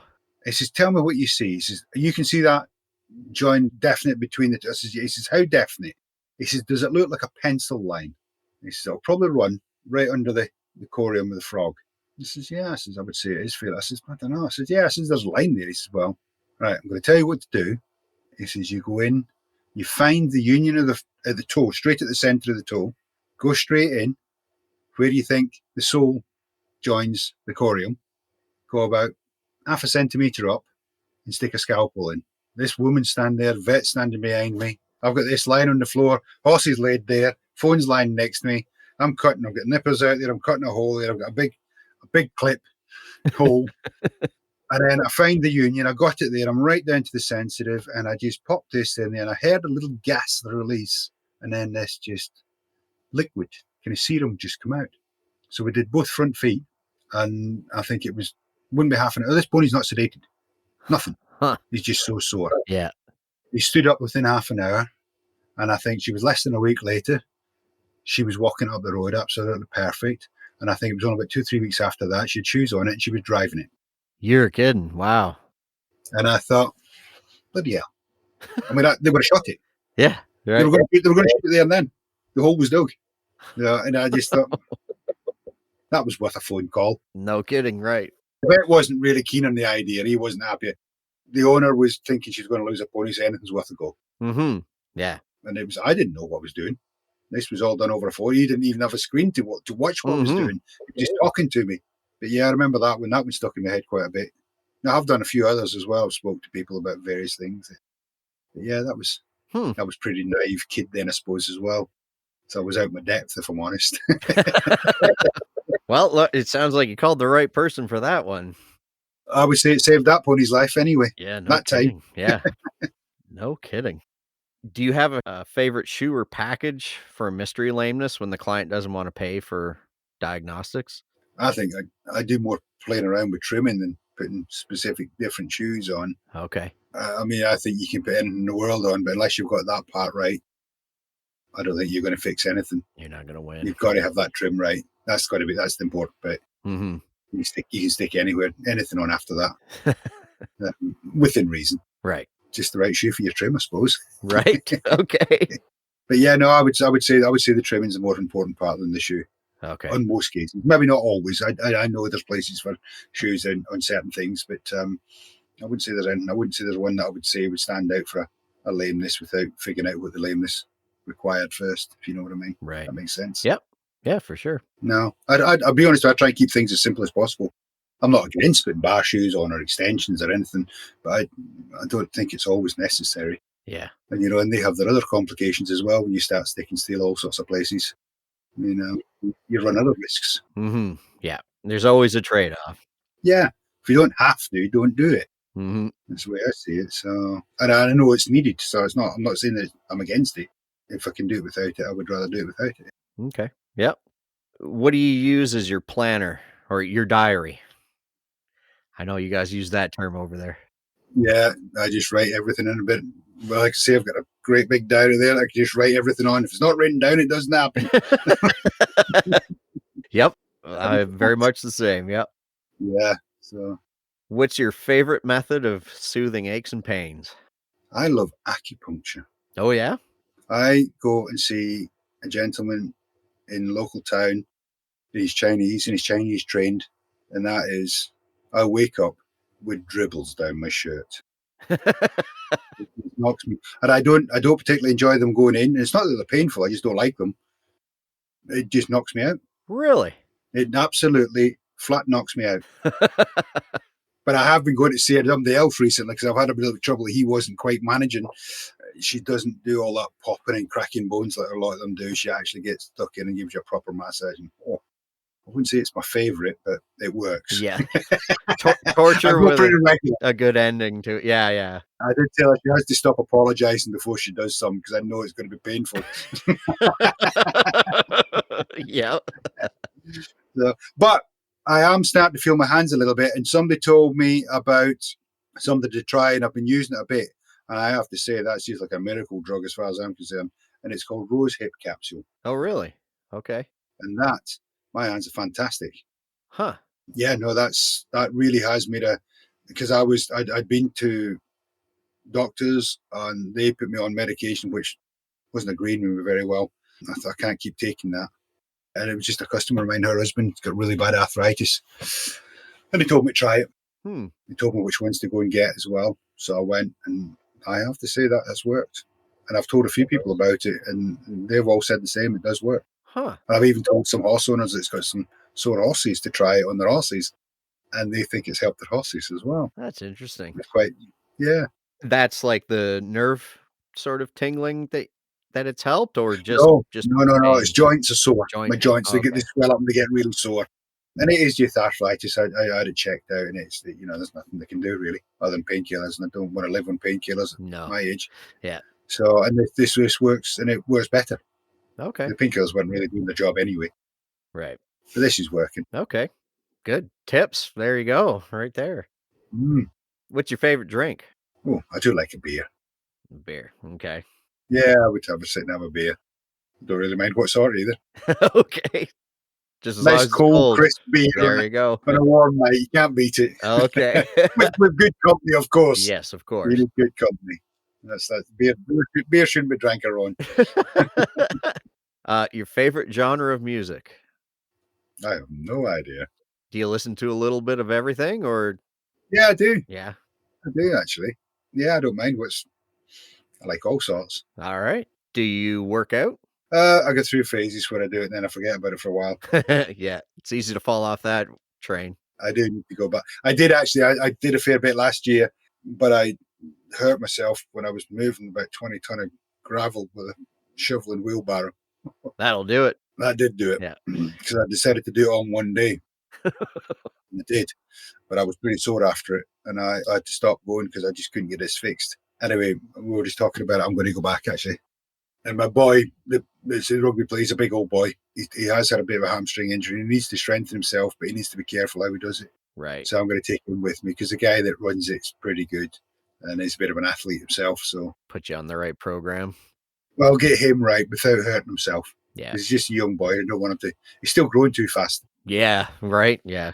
He will need to look after his legs a little bit, and because he's just powerful. He's outgrown his body already, if that makes sense. Yeah. Oh, yeah. He just needs to know what his body's capable of. Yeah, And somebody with a bit of experience like that would help him.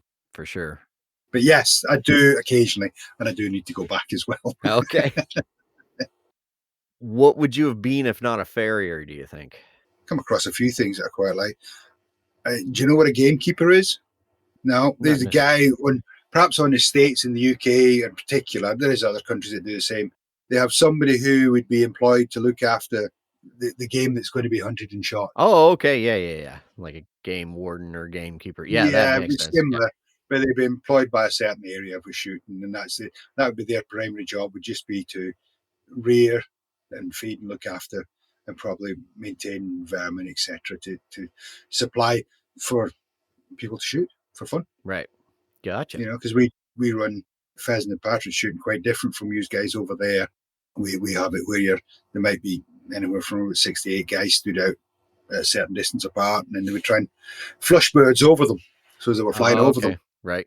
And to the best of their ability, anyway. And then they would be trying to shoot them. So you try and obviously have the right terrain, so as you get a bit of height and make it as difficult as possible, really. But yeah, probably that interests me quite a bit. Okay. Just working with wildlife. Cool. One final one. The COVID question. If you were locked in a shop for a month with somebody under quarantine, who would you want it to be? Oh, I don't know. There's a lot of interesting people out there. We've got some interesting people in our industry. I'd love to spend more time with Jim Keith, if I'm honest. Yeah. Yeah, I think he's a fascinating man. He is. He's a clever bloke. He's seen a little bit. He's done a bit. Mm-hmm. I find him, quite a remarkable man, actually. But there's a lot of clever men out there. Yeah. I'd love to spend time with, And yeah, I think that's probably one that sort of sticks out that's still around. I would love to spend a lot of time with. That'd be a fun month for sure. Yeah. I don't think you'd be bored. I think he'd keep you. No, not at all. Keep you occupied. Yeah, no kidding. I don't know him very well, really. The time I have met him, I thought he was quite an interesting fella. Yeah. I'd love to find out more. Yeah, for sure. Well, hey, thank you so much for doing this. I know you're a busy man, and I've already taken a couple hours of your time, but I really appreciate this. This has been awesome. No, it's been good. Enjoyed it.